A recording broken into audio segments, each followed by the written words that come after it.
वेगवेगळं काम करतो, याच्यात दशावतार मधलं काम असेल, त्याच्यातलं वेगळेपण असेल, याच्यातही काहीतरी काय वेगळेपण करण्याचा प्रयत्न करतोयस अभिनय? काय एक्सप्लोर करू पाहतोयस तू अभिनय क्षेत्रामध्ये? तुला काय वाटतंय, की आपण जे आता करतोय त्याच्यामध्ये तुझा काय थॉट असतो काम करण्यामध्ये? सी मेजरली जर मी प्युअरली उत्तरच्या पर्स्पेक्टिव्हने जर बघायला गेलं तर नवीन ह्याच्यामध्ये मी अशी गोष्ट केली आहे ना, की जे माझं पोर्ट्रेल आहे ते एका जेनझी मुलाचं आहे.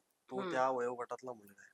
आतापर्यंत आपण इतके जेनझी मुलं सिनेमात बघतो, अं, ते सगळे कॅरिकेचरिस्ट वाटतात मला खूप.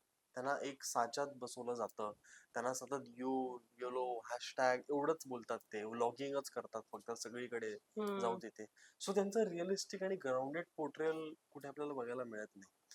थ्रू उत्तर क्षितिज सरांनी आणि आम्ही क्षितिज सरांनी लिखाणामध्ये आणि दिग्दर्शनामध्ये त्यांनी हा पूर्णपणे एक प्रयत्न ठेवलाय, की तो मुलगा जो आहे तो जितका रिअलिस्टिक आणि रिलेटेबल वाटेल, हं.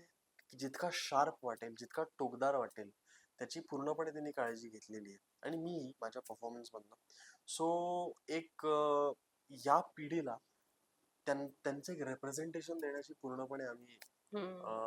पूर्णपणे आम्ही प्रयत्न केलेले आहेत. सो होपफुली लोकही त्याच पद्धतीने एक्सेप्ट करतील.